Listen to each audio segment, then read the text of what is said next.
Hey guys, so this is going to be a little bit different of a video. I'm going to be showing you how I kind of make mine. I'm not going to be going too in depth, just kind of the basic run around of what I use, how I put it all together. So I'm going to start off, generally everything I use is going to be my camera, my GoPro, my Lacy hard drive, this is going to be a terabyte, my MacBook, which you guys are seeing now. And then software wise, what I use is going to be Ableton Live, the Suite version, and DaVinci Resolve. It's fine for me. I have a drum temp that looks kind of a little bit overwhelming. Everything I have is going to be these inputs here. This, I'll show what that is in a second, and then this is where I just put in the song. What I always do first is I match up the BPM to the song, so if I just solo that out. And this one, sometimes I have to look online for the BPMs if I can't find them online because they're so new. I just have to find it myself, which honestly isn't that bad.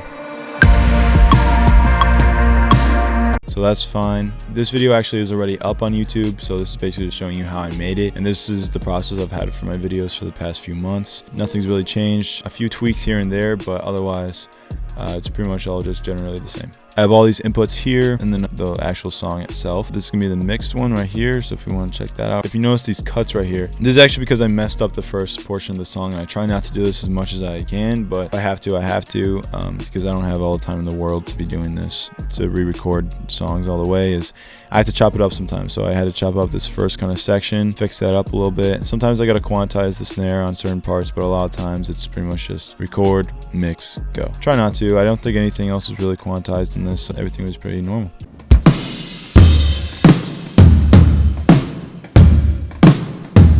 Then with the actual song itself,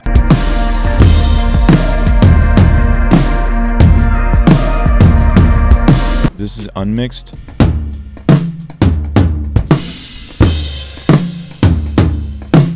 So obviously there's a big difference between that and this.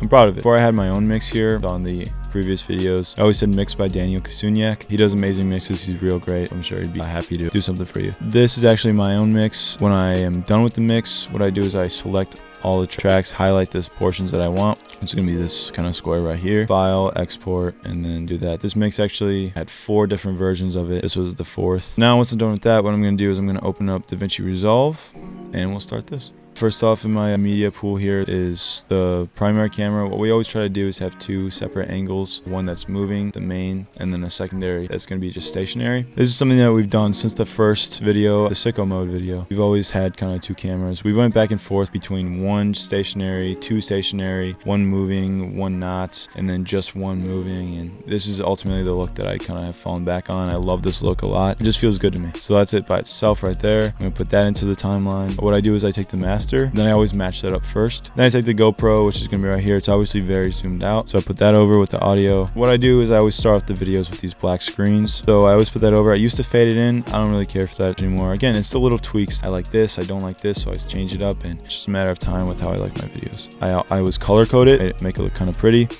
because it doesn't look like that naturally. Darken it a little bit, which obviously this is it right here. I don't know anything about color coding. All I know is that when I do this, it just darkens it.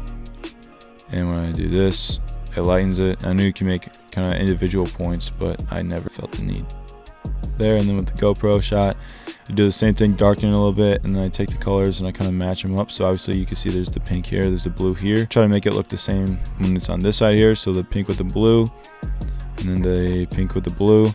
It doesn't look like that when I first put it in here, so that's a big focus for me, is trying to make it look coherent to each other. And then what I do is I go to the audio. Obviously I'm going to mute the audio 1, audio 2, audio 3. I usually bump it up about just a decibel, and then I bump up the main, so that's a little bit louder than what I already exported it in Ableton from. It always shows that it's clipping. It never sounds like it's clipping. I don't like looking, I like listening, and if I can't hear the clipping, then I have no problem with it. So there's no problem for there. And then what I do is I export, gonna put that's the test, put that onto the Lacy. And honestly, that's pretty much it. Just make the thumbnail, which is just me going into Photoshop, taking a little screen, even something like this right here, and just adding words over it. It's always the title over a little bit smaller, the artist name. And that is how I make my videos. Honestly, generally, it's pretty simple. When you get into kind of the specifics of mixing and doing the actual video itself, it can get kind of hectic. And it's something that I hope I could keep doing for the next kind of period of time. Thank you guys. I appreciate you. You mean a lot to me, and see you soon.